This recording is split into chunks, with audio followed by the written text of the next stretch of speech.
સુરતમાં ખાડીપુરથી વાહનોને મોટું નુકસાન પહોંચ્યું છે। ડુંભાલ ખાડી કિનારે વાહનોને મોટું નુકસાન પહોંચ્યું છે।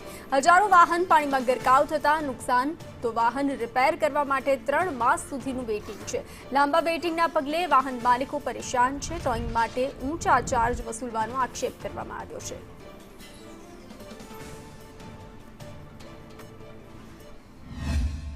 સુરત શહેરમાં ખાડીપુરે તબાહી મચાવી છે ત્યારે સૌથી વધુ નુકસાન થયું હોય તો પાર્ક કરેલા વાહનોને જોઈ શકાય છે કે જ્યાં જો ત્યાં ગાડી અત્યારે આ પ્રમાણે ટોઈંગ છે તે વાહનો કરવામાં આવી રહ્યા છે। આજે 4 થી 5 દિવસ થઈ ગયા તેમ છતાં પણ લોકોના નંબર નથી લાગી રહ્યા અને માંડ નંબર લાગે છે ત્યારે ક્રેન ચાલકો અને જે કહેવાય કે તેમનો ભાવ પણ બમણો થઈ ગયો છે। ઇન્સ્યોરન્સ હોય તો ઇન્સ્યોરન્સમાં લોકો ગાડી મૂકી રહ્યા છે। જોઈ શકાય છે એ સોસાયટીની અંદર અનેક ગાડીઓ છે જે આ પ્રમાણે પાણીની અંદર ગરકાવ થઈ ગયો, મોટું નુકસાન વેઠવાનો વારો આવ્યો છે। ત્યારે અહીં જે કાર ચાલક છે, માલિક છે, તેની સાથે વાત કરીશું।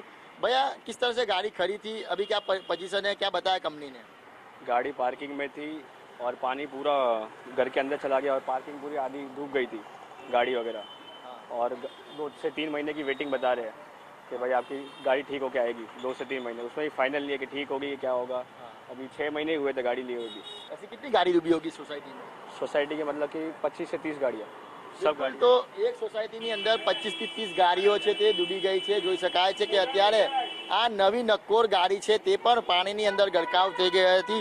સુરત શહેરમાં આવી એક ગાડી નથી પણ અનેક ગાડીઓ છે તે આ પ્રમાણે પાણીની અંદર ગરકાવ થઈ ગઈ છે। જોઈ શકાય છે કે વાહન ચાલકો છે તે પોતાની ગાડી છે તે અત્યારે આ પ્રમાણે ટોઈંગ કરાવવા પર મજબૂર બન્યા છે। ક્રેન ચાલકને આ રીતના ગાડી આપવા પર મજબૂર બન્યા છે। બેન, કઈ ગાડી હતી તમારી અને કઈ રીતના બગડી ગઈ હતી? स्कॉर्पियो एन थी। हमारे यहाँ तक पानी आ गया था, इसीलिए हमारी पूरी गाड़ी सीट के ऊपर तक पूरा पानी आ गया है और उसकी वजह से हम सबकी गाड़ियाँ खराब हुई है। सबकी घर में भी पानी आया था, घर के अंदर भी पूरा फर्नीचर खराब हुआ है। કારો છે તે પાણીની અંદર ગરકાવ થઈ ગઈ હતી, મોટી નુકસાની વેઠવાનો વારો આવ્યો છે। ત્યારે હવે જે કહેવાય કે ગેરેજોની અંદર વાહનોનો જે ઢગલો છે તે દેખાઈ રહ્યો છે। સાથે જ વાત કરીએ તો કંપનીની અંદર પણ મોટા પ્રમાણમાં આ ડૂબેલી કારો છે તે સર્વિસમાં આવી રહી છે। એટલે જે ખાડીપુર આવ્યું હતું તબાહીનું પૂર છે તે સાબિત થયું છે। ખાસ કરીને વાત કરીએ તો મોંઘી કારો છે તેમને નુકસાની વેઠવાનો વારો આવ્યો છે।